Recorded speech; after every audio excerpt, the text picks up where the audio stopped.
Hey guys, what's going on? Brandon Brown here, physical therapist and wellness coach. Get your fix physical therapy, get your fix nutrition, CrossFit coach with CrossFit Majestic, and I work with CrossFitters and runners to get you from injury to PR in 8 to 12 weeks. So I wanted to show you what a hip hinge looks like.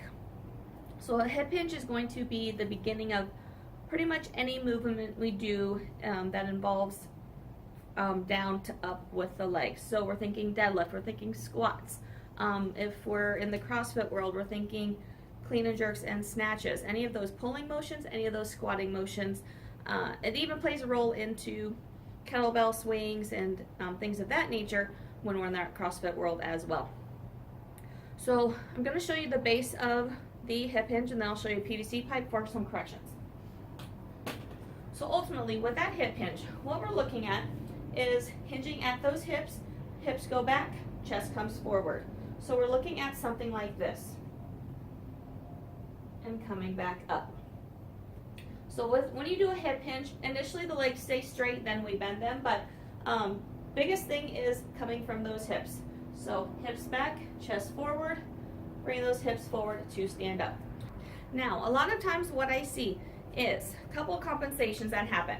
Either the hips don't go back, so we just go forward and then we fall forward, or as we're coming down, we extend through that back to get us up, placing a lot of strain on that back.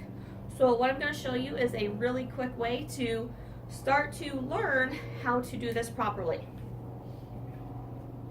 And I'm going to show you with PVC pipe. If you're at home, you can also use just a wooden dowel, you can use a broomstick, whatever you have, that is the correct length. But what we're going to do, it's going to go along your back.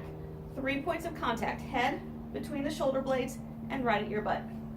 And then what you're going to do is you're going to come down and stand back up. Basically, if you are doing it improperly in any way, you're going to lose your points of contact. So as you come down, if you try to arch your back, you'll lose contact there. If you begin to round your back coming down, you'll lose contact. If all you do is come forward, you're going to lose contact. So this really forces you tactilely to perform it properly. Once you feel that you have that figured out, then you can once again work on doing it without that and see how it feels. Working on simulating that exact motion. You can also carry this on to progress a little bit into a good morning, or down here into an RDL. But ultimately, everything begins with that hip hinge. So making sure you learn how to hip hinge properly is going to be key to everything else in order to fire your glutes instead of using your back muscles to do the motion.